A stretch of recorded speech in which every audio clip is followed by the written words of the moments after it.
Good afternoon, Hello, Sarah here from Real Fitness with Sarah, and welcome to my mini mindset coaching, just 5 minutes, just to give you some support, advice, information, how to get your brain in the right place so that you can achieve success. Don't forget, successful people are just regular people, but they have good habits. And today's session is all going to be about breaking a bad habit and then bringing in a new habit to make it stick. So how to break a habit and make it stick. So everybody has habits, and they're not inherently wrong necessarily unless they are a bad habit. Some habits are very useful. Other habits perhaps not so beneficial. And I think you probably know your habits, the ones which are good, the ones which are non-negotiable, you do them all the time, probably a lot of them without thinking, and you probably know your bad habits too. So have a little think about what are your good and bad habits. Breaking unwanted habits can be difficult, especially if you've been engaging with them for a long time. So they're ingrained, they're wired into you to do. Breaking those are really challenging. And turning over a new leaf sometimes is not just a matter of doing it once. You might need to do it for 100 days in a row to get that habit to stick. Okay, so let's think about how a habit is made.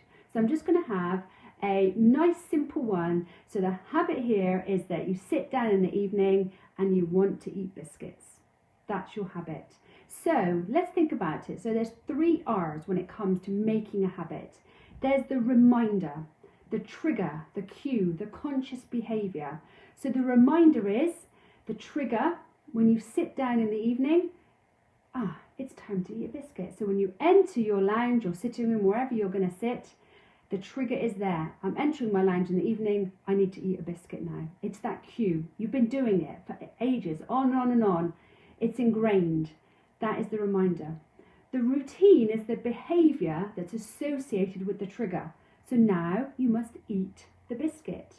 So we've got the trigger, and the behavior is that we're going to eat the biscuit as we're sitting in the lounge. Biscuits, pack of the biscuits, whatever it is. The reward is the associated with the behavior that helps the habit stick. So it is the enjoyment, the satisfaction that you get from it, the high, the dopamine rush that you get after that. So you rewarded yourself. So you've got the reminder. The reminder, the trigger is that when you enter your lounge, you need to do something. The routine is, as I enter my lounge in the evening, got to have a biscuits. The reward is that feeling, that behavioural feeling that you get.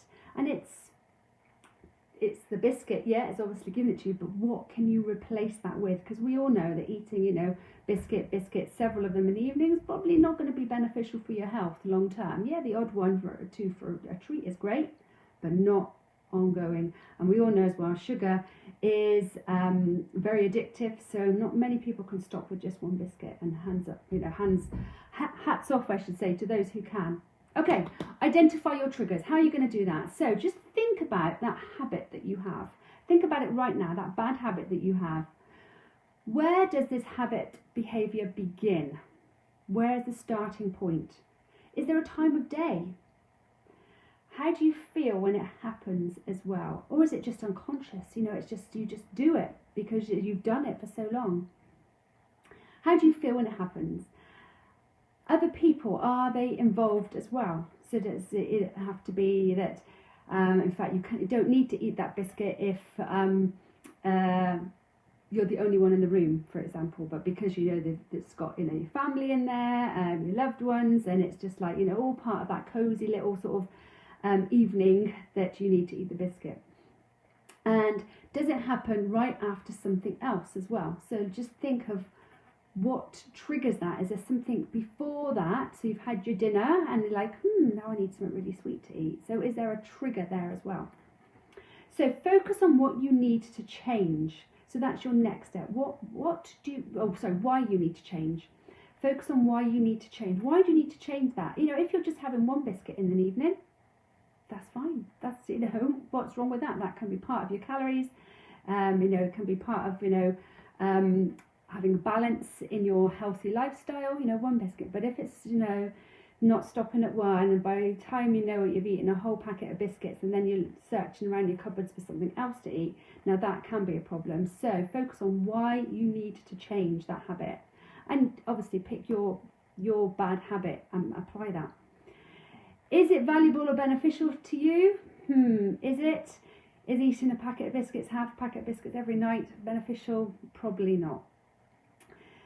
List these things down. List why it's valuable, beneficial for you, and why it's not. And keep that list. Put it around. So you might be writing, well, it's not beneficial, or valuable for me to eat a packet of biscuits every night, because that's a huge amount of sugar that I'm consuming, and it's lots of calories, it makes me sluggish, I don't sleep very well that night, I wake up the next day feeling, with lack of energy. So list those things down.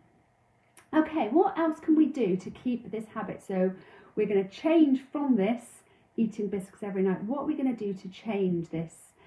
So bring in, your family member, a friend, to help you adjust to a new habit. So instead of eating the biscuits every night, what we're going to do every night is we're going to sit and play cards, or I'm going to do some knitting, or I'm going to read a book instead. So bringing a new habit, but it still needs to give you that reward. Okay, so the reward might not be that rush of sugar that hits your bloodstream and makes you, gives you a dopamine high. It might not be that, but it's going to give you a high in another way. Yeah, so reading a great book, or relaxing, doing a bit of stretching, playing a game with your family, whatever it might be, is going to give you that reward. So enlist a family or friend member. What else can we do? Practice mindfulness as well. Develop an awareness of your triggers, of the cues, and of the rewards. Just be mindful when you're going through a bad habit, one that you want to break. Develop that awareness. As we already said, replace that bad habit with a new one. So instead of saying, I'm not going to eat that biscuit at all, what are you going to do instead? Because there's going to be a little bit of a gap, a little bit of a hole. So sitting there on your sofa thinking, I wish I could eat that biscuit, getting really angry with yourself because you want to eat that biscuit, but there's nothing in place of it, then that is going to be a problem. So you need to bring it in. So as we already said, change it for something else that's going to give you that high. So the ones I already mentioned.